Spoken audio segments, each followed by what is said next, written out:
Fire to Flourish is very pleased to host you today. We're an initiative that exists to enable communities to really strengthen their resilience to disasters.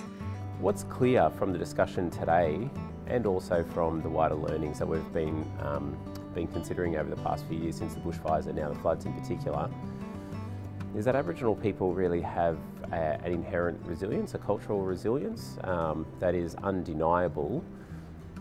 And the question is, how can we respect that, honour that, celebrate that, and make it a foundation stone upon which we build larger disaster responses?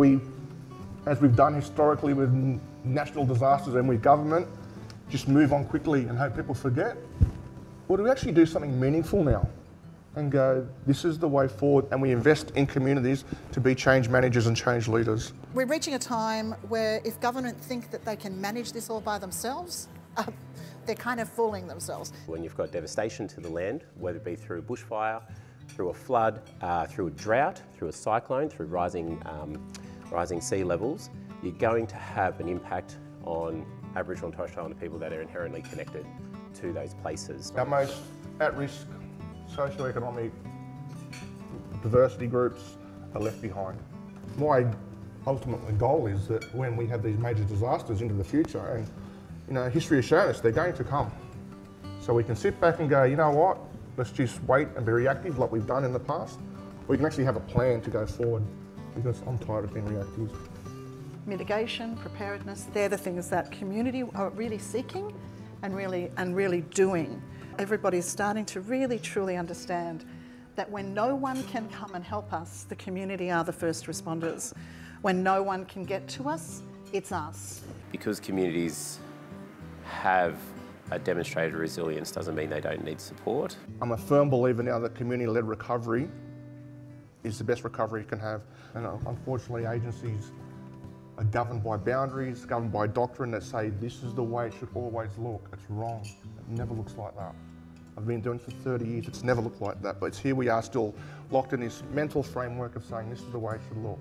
What we can learn from our Aboriginal and First Nations people is extraordinary.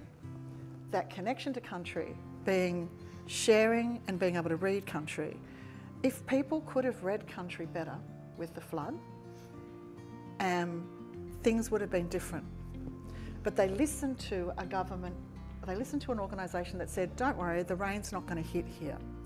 When every single sign of nature was saying the exact opposite, but people went to bed feeling safe.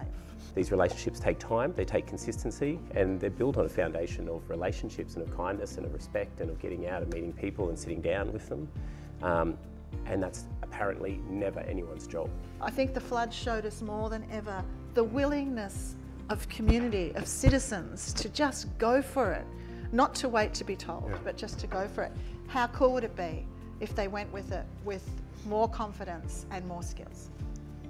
The role of community, not just in preparation and in recovery and in building resilience, all of those things are incredibly important.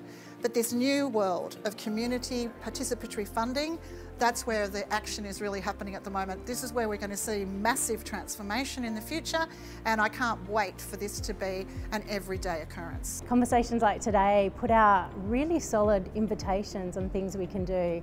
And what I heard was there was an invitation to drop boundaries and to come together and to work this out together. There was an invitation to bring old science, so Indigenous wisdom and new science together to work out how we create change.